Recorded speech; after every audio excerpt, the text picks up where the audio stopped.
Hey y'all, thank you guys so much for tuning in to today's episode of the Worlds of Country podcast. I'm your host, Andrew.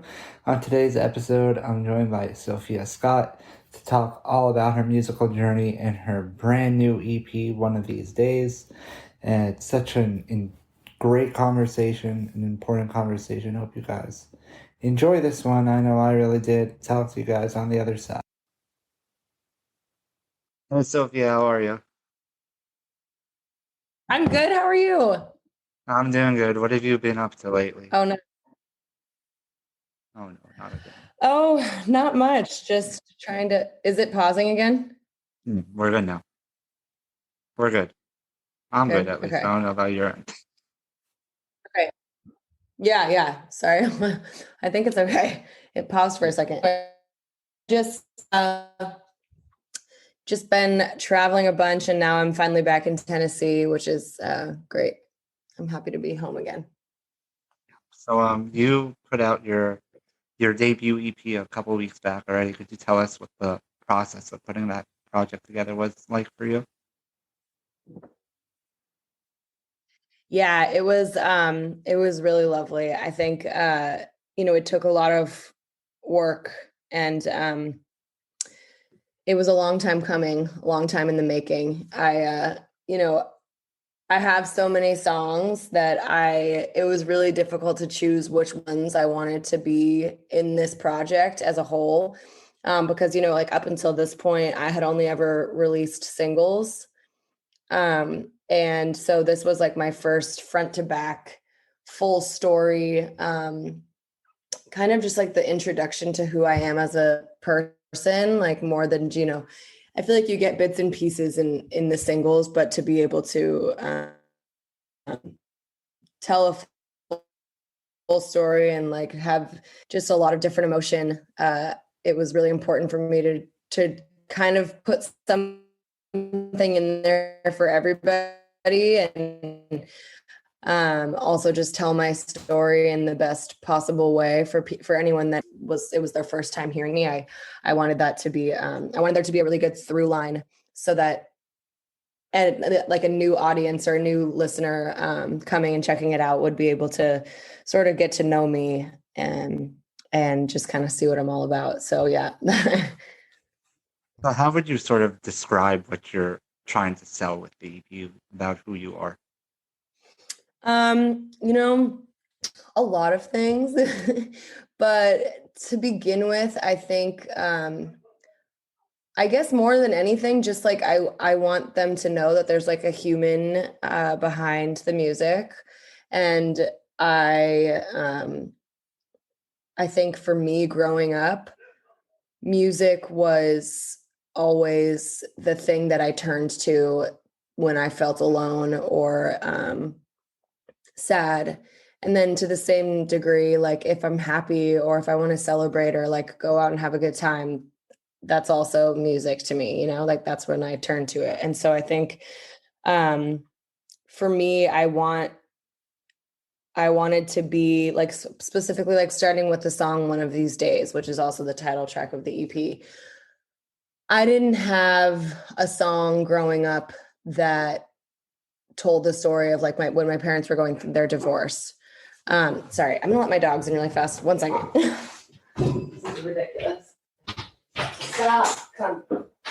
Concha, come.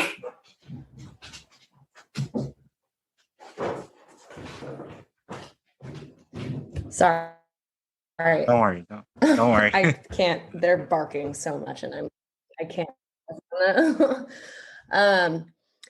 So I'm sorry. Where was I? So I think what I wanted to accomplish was just to be that voice to that little girl or little boy or whoever that is going through like their parents getting a divorce, and so that they can listen to that song and feel less alone, and like there's someone else that knows what they're going through.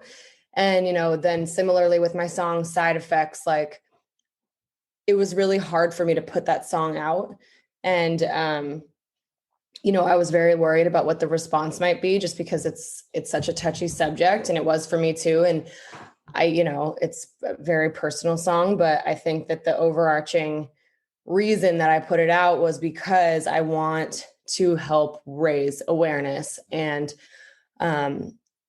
get those conversations going. And, there just needs to be more discussion, I feel like, in our society about, addiction and mental health and how that's affecting not only those that are struggling with the addiction, but those that Around are the loved ones and the friends around them. And so, yeah, I guess I want people to know that I'm a very deep person and I can be really emotional and, tell an emotional story. But then at the same time, like, I want to, get the party started and have like my female empowerment anthems and roll the windows down and have a good time. So it's just hard to do that, with one song. So the whole point of this whole thing was to be able to show both sides of me, or, all 25 sides of me. There's many, So I think that was sort of the Okay. the goal. So it's kind of very cool actually how it goes from like the super like empowering songs to the super down and the vulnerable song and then back and forth throughout, and kind of takes you on a little roller coaster throughout. Yeah. Yeah, it's an emotional roller coaster for sure. So I kind of want to go track by track with you and sort of get the stories behind each song, if that's cool with you. Yeah, totally. So, Sorry, I kind of oh, jumped ahead on that. of course. No, it's all good. So let's start with "Don't Tempt Me." Yeah, Don't Tempt Me is my, like I said, my like party anthem. It was like definitely the one for summer. We wrote it during the pandemic, and I think everyone involved in writing that song was like just itching to be out and having a good time with friends, and we missed that so much. And coming back out of that time, it's felt like, oh, we missed out on so much. So, like, I don't know, there's just an urge to spend time with the people that you love and go have fun. And so there, that was like the way that it was written. But overall, it's just like pretty much a story about me and my FOMO and my inability to say no to a good time ever my entire life. I feel like blame it on the pandemic, but no, like before that, it was the same story. Or and after. Before and after, yeah. So it's kind of like the perfect project opener as well, with like the vibe of it also. Yeah. I ended up choosing it as the first song because it felt like, I say at the beginning, like, here we go again, which is kind of just like, oh God, here we go again. Like, here she goes. It's the emotional roller coaster, like you said earlier, like take us for the ride, know? We're all passengers at this point. We can't get off this ride. Yeah. So that Yeah, hop on the train. So then after that, it goes into Sweetheart. Could you tell us the story behind that one? Yeah, so Sweetheart is, can you hear me? Okay. Yeah, I got you. There's a lag on my end. Okay. Oh, sorry. Sweetheart, no, it's all good. Sweetheart is so we put that one out around Valentine's Day, and that was also another one that I wrote in the middle of the pandemic. And we wrote it, actually, my friend Adam and I, via Zoom. And I think we were actually writing a different song, and then we tried to put I Still See This, and then we were like, I feel like that's a different song. We should write that song. And then we completely changed and shifted gears and started writing Sweetheart. And we were like, okay, what would that be about? And we were, basically we were both kind of talking about like our high school sweethearts and our, just like that first time love feeling and how that feels. And like knowing that although that relationship may have not worked out or didn't stand the test of time, you're still able to see the sweet in that person's heart and wish them well and, appreciate what the situation was, because I feel like you learn so much from your first love, and it's a lot of intense emotions. And if it doesn't end up working out, that's fine. I think a lot of them don't, but there's something to be said for like the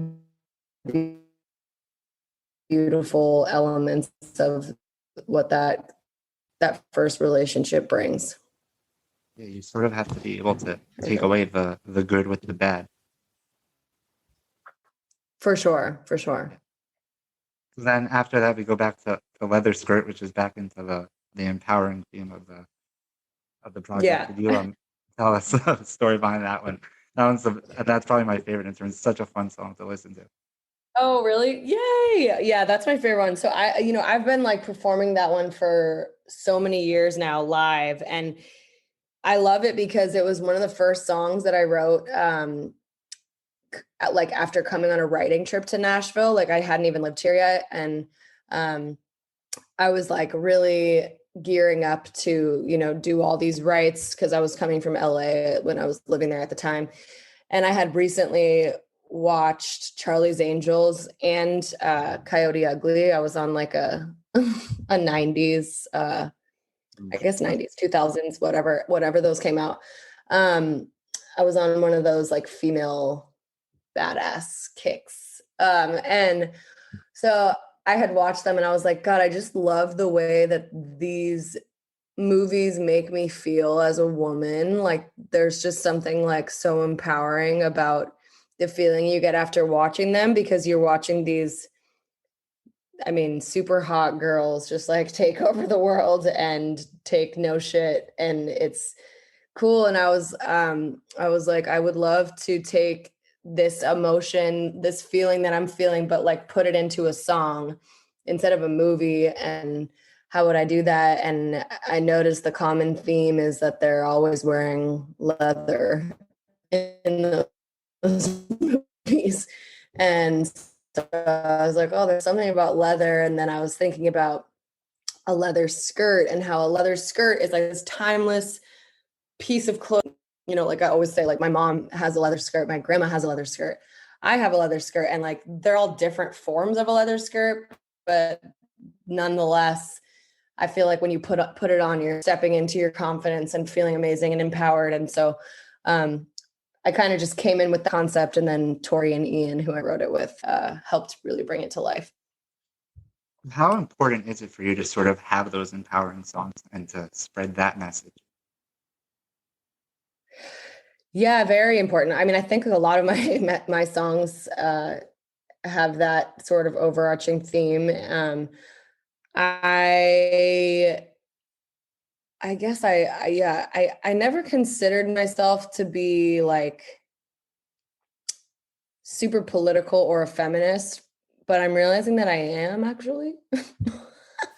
um, and just that I think it's just so important to, especially in a world, I mean, specifically right now, where as a woman, it's difficult. And I don't know, I think using my voice to do whatever good I can or to spread whatever empowering message that I'm able to, I feel a responsibility to do that. And so, yeah, they're going to continue to come. No complaints. So, was that sort of confidence something that you've always had, or was it something you had to sort of grow into using your platform in such a way?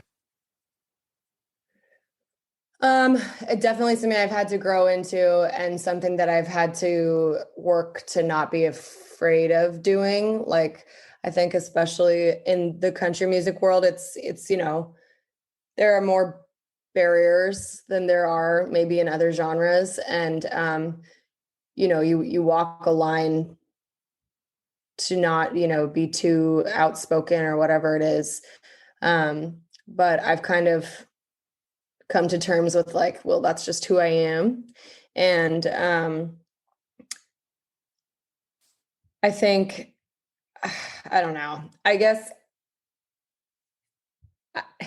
I want to say I've always been like this, but I think like inside I always have. And I've always, like my mom and my grandma, like to go back to them, they were both like incredible female role models for me. And I feel like have always really allowed me to be who I am and stand up for what I believe in and, be a woman through and through. And, but it's definitely taken me going through life and like, navigating the world that we live in and its attitude towards that. And just trying to figure out how I can best do it without ruffling like too many feathers, I guess, if that makes sense. Let's sort of embrace that authenticity while also trying to walk a line. It's such a difficult balance to walk. Yeah. Yeah. Yeah. So then after that, we move into One of These Days, which is the title track. You touched on it a little before. If you could just tell us a little more about that one.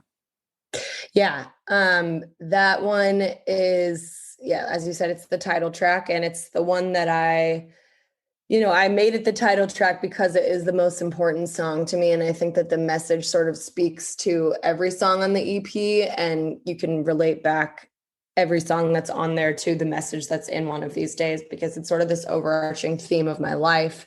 And, when I went in and wrote it, it was like maybe the initial breakout moment for me as a songwriter, where I was like actually able to tap into this super vulnerable place in my heart and talk about some things that I had not previously discussed in my music.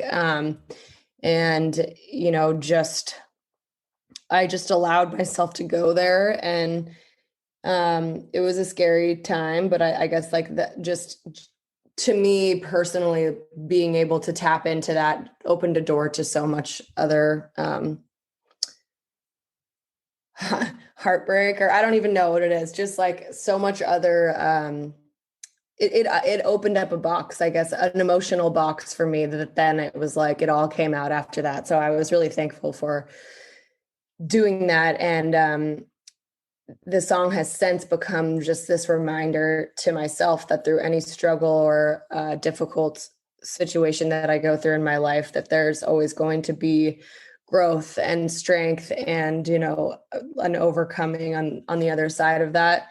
And so I think, that's kind of why I decided to call the whole album, or the whole EP, One of These Days, because I think each song can go back to it, as I said. And how vulnerable it is. And you mentioned that you don't tend to sort of live on that vulnerable side beforehand. How difficult was this for you to put out? Yeah, I'm glad you asked that.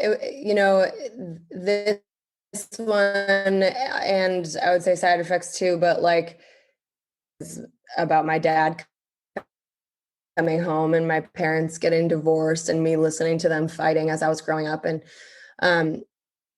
just going back to that place. And, even as I was writing it, I was afraid of what they were going to think about it, because I love both my parents so much, and they've done a wonderful job. And I think that they're the best parents ever. But at the same time, that was a really difficult situation. And I didn't want them to think that I don't know. I didn't want them to have any opinion about it at all, or think that I was like,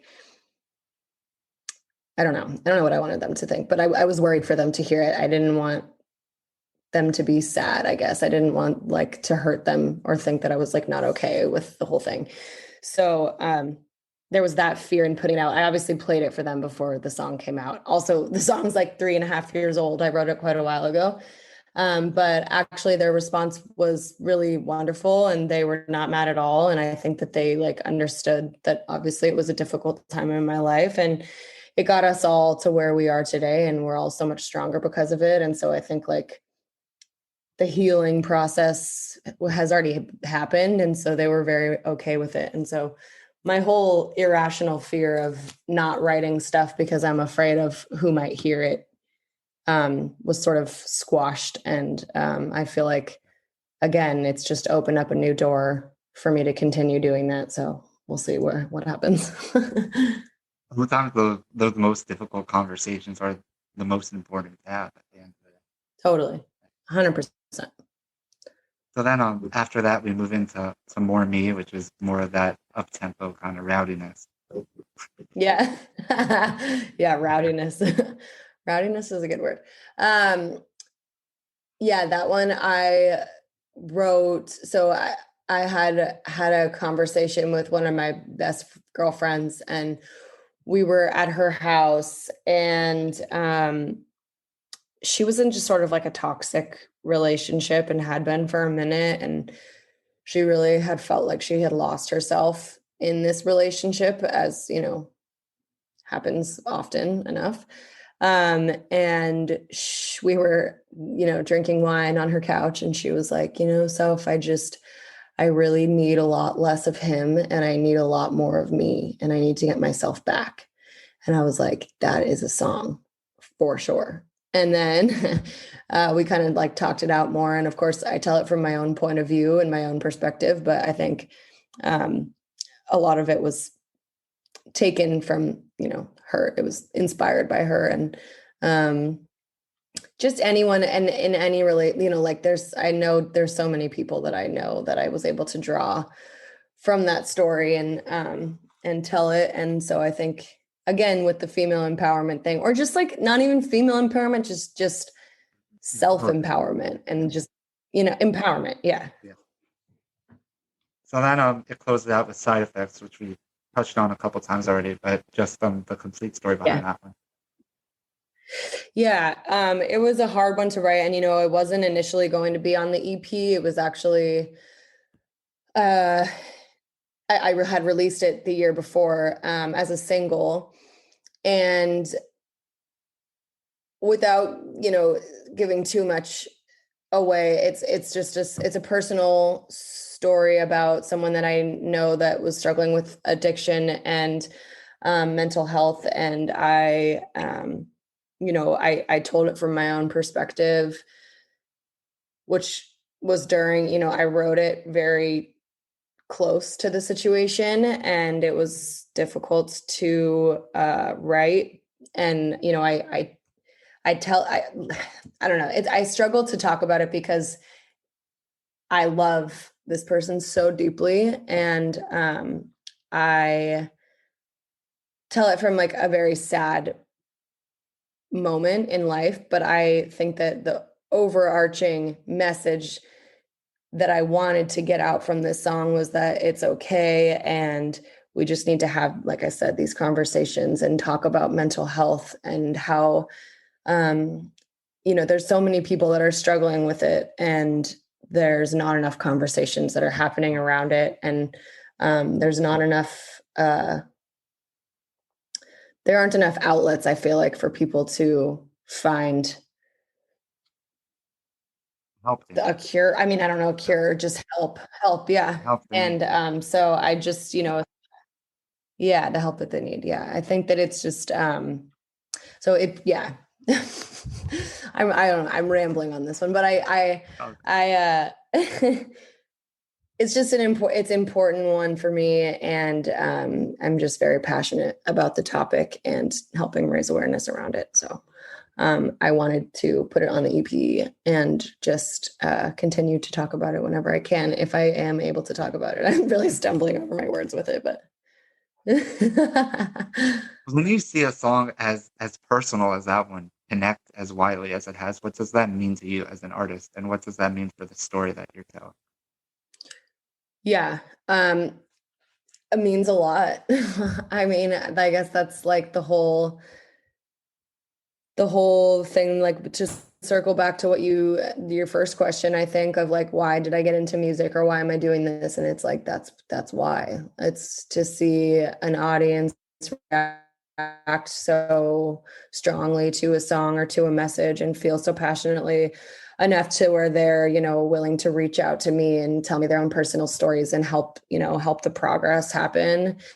I think it's like life-changing. It feels really great to know that just a song can invoke so much conversation. And just maybe get us one step closer to, healing, I guess. Where we need to be. Yeah. Right. Did you ever expect sort of one of your songs to have that sort of impact? I mean, I guess I always hope, but yeah, I don't know. No, I guess I always hope and I always want there to have that, but there's no way to even, I couldn't have prepared for like the response that it got. I was so, I guess, caught up in my own emotion about that song and like feeling like it was, I mean, even more than one of these days, it's a touchy subject, it's a touchy topic. And so I think I was just worried, the amount of calls that I got after I put that song out, just from like family and friends being like, who is this about? And like, what is this about? And like, or thinking, anyways, there was a whole slew of emotions around that song. And then once I was able to get past that and see, like, on TikTok or the response overall from fans and the larger audience of people that I don't know on a personal level, to see the way that the way that song spoke to them and is continuing to speak to people has been just incredible. Like you said, it's kind of the point of this whole thing. Right, exactly. So what's next for you? I am working on a lot more music. So I'm really excited. I'm just gonna keep on. I have a new single coming at the end of July, beginning of August, and potentially a couple more singles until the end of the year. And then we're gonna hopefully be working on another project. And then I'm hoping to go on tour very soon. So stay tuned for the dates. And yeah, I think just, continuing to write, continuing to perform, and yeah, new stuff coming always. Thank you so much for taking the time again for this. No problem. Thank you so much for having me. Of course, have a great day. Okay, you too. Thank you. Bye, guys. All right. Hey all, thank you guys so much again for tuning in. If you liked what you heard, be sure to go check out Sophia on social media and check out her music wherever you listen to music. If you liked what you heard from the podcast, be sure to go give us a follow on all social media platforms at Worlds of Country. Subscribe to the podcast. We really appreciate all of your support, and any support that you guys give us is completely appreciated. Talk to you guys next week. We have quite a few exciting interviews coming your way in the coming weeks. Can't wait to share those. Talk to you guys then.